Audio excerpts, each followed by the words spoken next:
அந்த காலத்துல உடம்பு முடியாதவங்களுக்கு உடம்புக்கு தெம்பு கூட்ட பழைய சோத்துக்கோட நார்த்தங்காய் ஊறுகாய கடிச்சுக்க கொடுப்பாங்க. பல சத்துக்கள் இருக்கக்கூடிய இந்த நார்த்தங்காய் ஊறுகாய பல நாளும் கெடாம வச்சிருந்து சாப்பிடலாம்.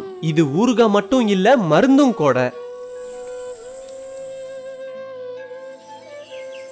நார்த்தங்காய் ஊறுகாய் செய்யறதுக்காக மரத்துல இருந்தே நார்த்தங்காய பறிச்சு எடுத்துக்கலாம்.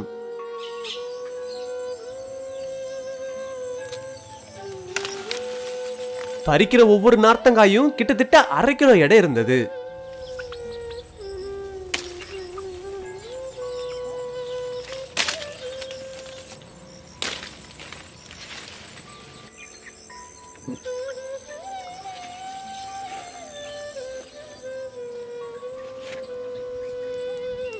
இப்ப ஊறுகாய் செய்யறதுக்காக பறிச்ச நார்த்தங்காயில 3 நார்த்தங்காய், அதாவது 1/2 கிலோ நார்த்தங்காய பயன்படுத்திக்க போறோம்.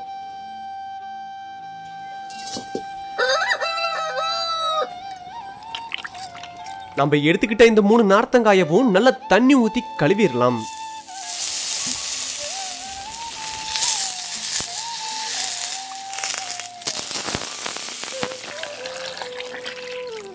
இப்ப நம்ம கழுவின இந்த 3 நார்த்தங்காயவும் கொஞ்சம் தண்ணி ஊத்தி கொஞ்சம் வேக வச்சு எடுத்துக்கலாம்.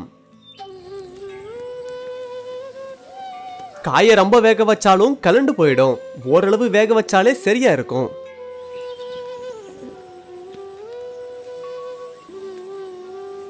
வேக வச்ச இந்த 3 நார்த்தங்காயவும் அறுக்கிறதுக்காக இப்ப தனியா ஆற வச்சிடலாம்.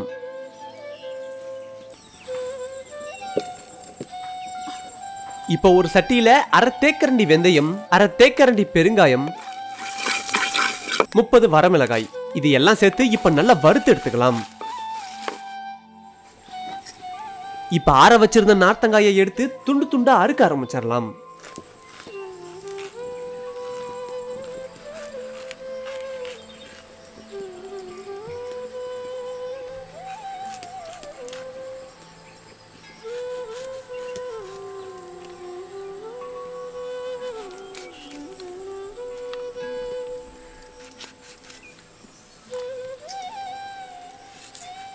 ஊறுகாய்க்கு தகுந்த மாதிரி சின்ன சின்ன துண்டுகளா அறுத்து எடுத்துக்கிறது நல்லது.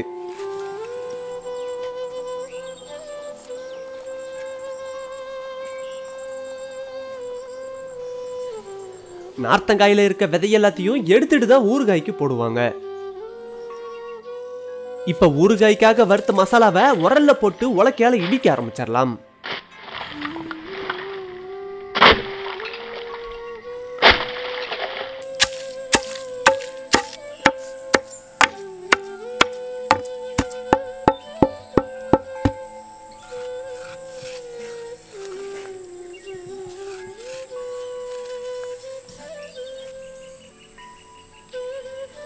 இப்ப இடிச்ச இந்த மசாலாவை துண்டு துண்டா நறுக்கி வச்சிருக்க நார்த்தங்காய் கூட சேர்த்துக்கலாம்.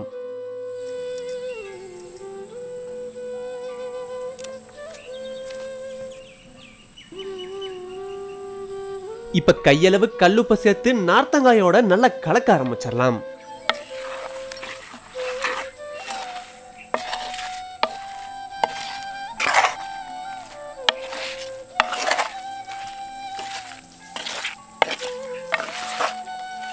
நாங்க 1/2 கிலோ நார்த்தங்காய்க்கு 1/2 லிட்டர் நல்லெண்ணெய் எடுத்துக்கிட்டோம். அதுல கொஞ்சம் இப்ப கடுகு போட்டு நல்லா பொரிய விட்டு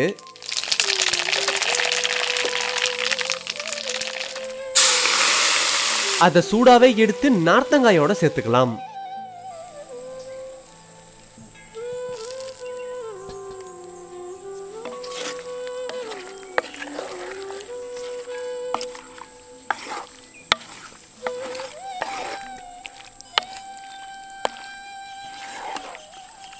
இப்ப சுவையான நார்த்தங்காய் ஊறுகாய் சாப்பிட தயாராயிடுச்சு.